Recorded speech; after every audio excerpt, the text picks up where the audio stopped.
2022 को अलविदा कहते कहते मैं आपके सामने रख देता हूं कुछ ऐसी वेब सीरीज जो कि इस साल की अंडररेटेड वेब सीरीज की लिस्ट में आती है और वाकई में अच्छी वेब सीरीज आदि आप लोगों ने नहीं देखे। 2022 का सही इस्तेमाल नहीं किया आपने वेब सीरीज के मामले में। शुरुआत में आती है क्रैश कोर्स। देखो कोटा के अंदर जो हमारा एजुकेशन को लेके बिजनेस चलता है उसकी पॉलिटिक्स को इसके अंदर दिखाया गया। यदि कोटा फैक्ट्री आप लोगों को काफी पसंद आए तो ये वेब सीरीज भी आप लोगों को काफी ज्यादा पसंद आएगी। बस थोड़ा सा फर्क है दोनों में कि कोटा फैक्ट्री के अंदर स्टूडेंट्स को ज्यादा सेंटर में रखा गया है, लेकिन क्रैश कोर्स के अंदर एजुकेशनल इंस्टीट्यूट्स को ज्यादा सेंटर में रखा गया है। और अब इसका सीजन 2 भी आएगा तो सीजन 1 देखना काफी जरूरी है, मुझे बहुत पसंद आया था। आगे आती है वो वेब सीरीज जो अभी रिलीज हुई है और अभी से मैंने अंडररेटेड करार कर दिया क्योंकि वाकई में उस मूवी के बारे में ज्यादा चर्चा नहीं हो रही है। उसका नाम है पिक्चर्स 2।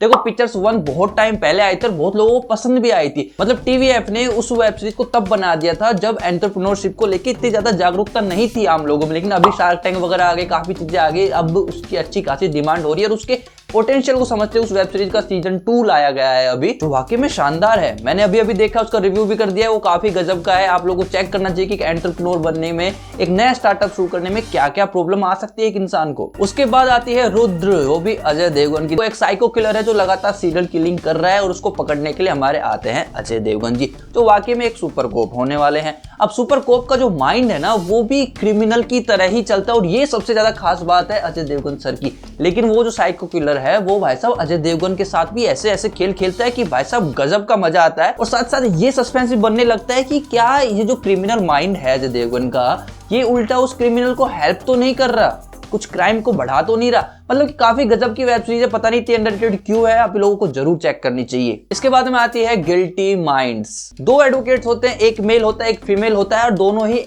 एडवोकेट एक ही केस के ऊपर अपोजिट पार्टी की तरफ से लड़ते हैं और अक्सर वो ना ऐसा पोजीशन फेस करते हैं और ऐसे लड़ते लड़ते उनके बीच में हो जाता है एक रिलेशनशिप बिल्ड। उसके बाद आपको पता ही क्या क्या होता होगा। लेकिन जैसे रिलेशनशिप बिल्ड होता है उसके बाद में एक सेंसिटिव केस स्टार्ट होता है। उस सेंसिटिव केस के अंदर ऐसी सिचुएशन क्रिएट होती है कि सबका सब पर से भरोसा उठ जाता है, कोई किसी पे भरोसा करता ही नहीं है। No white no black, all are greys, मतलब कोई पूरा दूध का दूल्हा नहीं है। काफी इंटरेस्टिंग वेब सीरीज है, आप लोगों ने अभी तक नहीं चेक की तो जरूर चेक करनी चाहिए। इसके बाद में सबसे टॉप पर आती है मेरी भी फेवरेट गुल्लक। देखो गुल्लक को ना बहुत हल्के में मत लेना। ये गुल्लक जब फूटती है ना तो अंदर से एंटरटेनमेंट के इतने सिक्के निकलते हैं कि मजा आ जाता है। भाई साहब गुल्लक है वो पक्का एक फैमिली वेब सीरीज और फैमिली के साथ जरूर चेक करनी चाहिए। इस वेब सीरीज को देखने के बाद में ना आपको अपनी फैमिली से बहुत ही तगड़ा सा प्यार होने लगेगा, आपको अपनी फैमिली की वैल्यू समझ में आने लगेगी।